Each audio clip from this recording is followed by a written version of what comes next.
We live in a world full of politics, money, and power. But who really controls it all?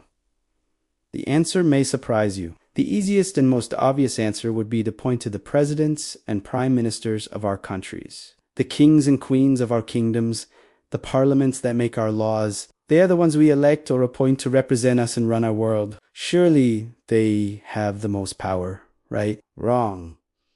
As we dig deeper into this topic, we find many more layers to this onion, and each one will hide someone or something even more powerful than the last. Even the Queen of England has said that some forces are beyond her control. So let's start at the top and then go all the way down. This little pyramid might help us out here. At the very top, we've got the ordinary people. Not any ordinary people, mind you, but only the richest and most influential among us. And below them sits everyone else, including your humble narrator. Beneath this is another layer called the elite, which includes business owners, academics, journalists, lawyers, politicians, and other professionals who often hold considerable power. Below them are the many huge organizations, both profit and non-profit, that can lobby governments and influence our decisions. And right at the bottom of our pyramid are those who possess the greatest amount of power of all, the invisible puppet masters. So let's take a look. First up are the big businesses. They're behind so much of what goes on in our lives these days. In fact, over the last 50 years, companies have been getting steadily more power and governments have been getting steadily weaker. But why? Well, it's because people stopped trusting their governments. They've become disillusioned by corruption, broken promises, and bad policies. So they've handed over the reins to companies who've promised to do better. And for the most part, companies have created products and services that have made our lives easier and better than ever before. But they've also grown increasingly powerful. Big businesses now employ millions of people, pay higher salaries than governments, and have more assets than many countries. And when you think about it, that doesn't seem too surprising. After all, if you put together all the products and services that one company offers, then all the factories, warehouses, shops, transport systems, offices, and employees that go into making those products and services, then that company is going to be worth a lot of money. And with great wealth comes great power.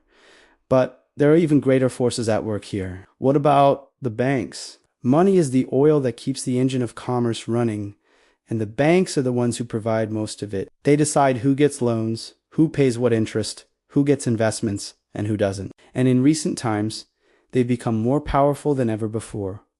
Banks no longer deal in gold and silver. Instead, they deal in numbers, figures, percentages, and points, creating money out of thin air, controlling trillions of dollars worth of assets, and influencing markets across the globe. If they like you, then you'll get rich. But if they dislike you, then you'll get poor. It's as simple as that.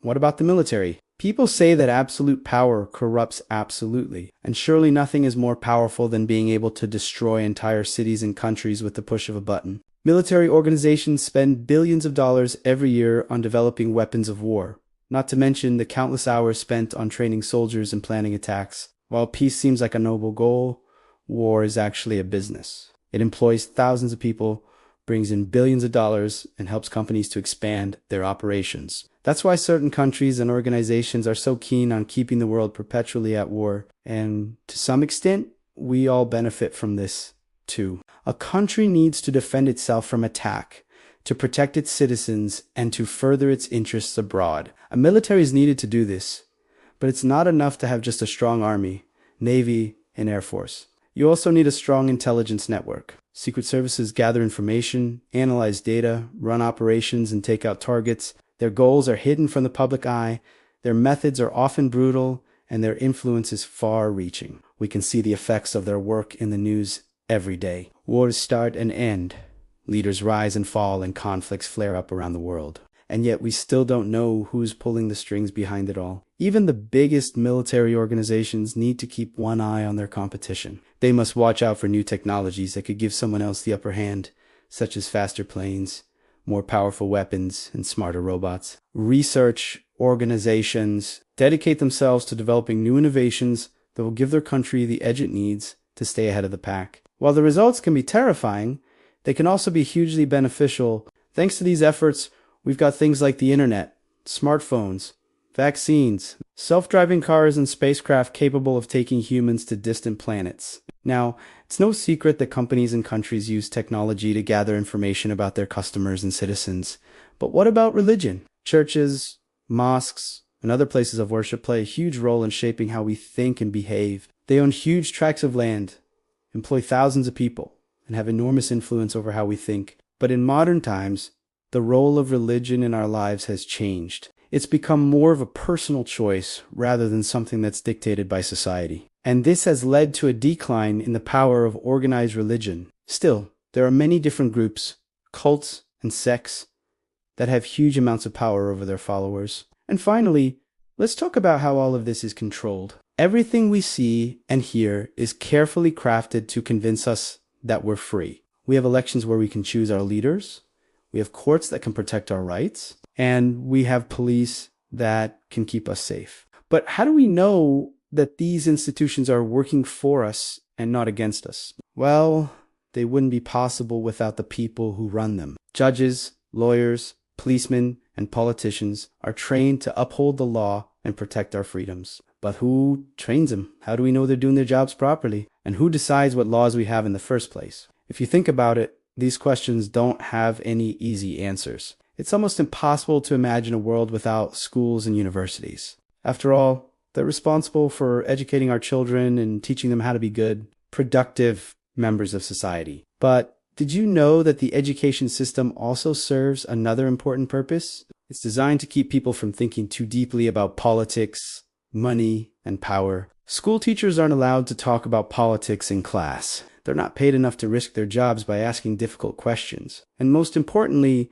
they're not taught how to think for themselves. Instead, they're taught what to think. They are given facts and figures, rules and regulations, and told to memorize them. That way, when they grow up, they'll know exactly what to do and what not to do. They'll be model citizens who pay their taxes, follow the law, and never question authority. Education isn't the only thing that can shape how we think. The media also plays a huge role. Newspapers, magazines, television shows, and websites tell us what is going on in the world and how we should feel about it. They can make us laugh or cry, think or act, agree or disagree. In short, the media can control how we think and what we do. Take a moment to think about everything you know about current events. Chances are that most of it has come from the media. You read about wars and conflicts, natural disasters and political scandals, economic crises and celebrity gossip, and you believe them to be true. But did you stop to ask who's telling you this and why? Well, it turns out that most of the major news outlets are owned by just a handful of giant corporations. This means that the same people who control our banks, our schools, and our governments also control what we see and hear. And if they don't like you, then they can always turn the media against you. So now you know a little bit more about who really controls the world. You've seen that there are people who seem to be in charge, but they're really just puppets. There are others who are pulling the strings, and they're the real powers that be. Are we truly free, or just part of a bigger system? The truth is somewhere in between. We have the freedom to think what we want and say what we want. But if what we think and say is dangerous to the system, then we can be silenced. We have the freedom to buy what we want and eat what we want. But if what we buy and eat is unhealthy or unsustainable, then we'll be forced to change our habits. We have the freedom to travel where we want and live however we want. But if where we travel and how we live is causing damage to the environment, then we'll be punished. In short, we live in a world where freedom is an illusion. It's a world where everything we do is controlled by unseen forces. It's a world where we're all just pawns in a giant game. So the next time you feel like you're free, remember that you're not. You're just part of a bigger system. A system that's controlled by people you'll never meet and whose faces you'll never see. Thank you for watching.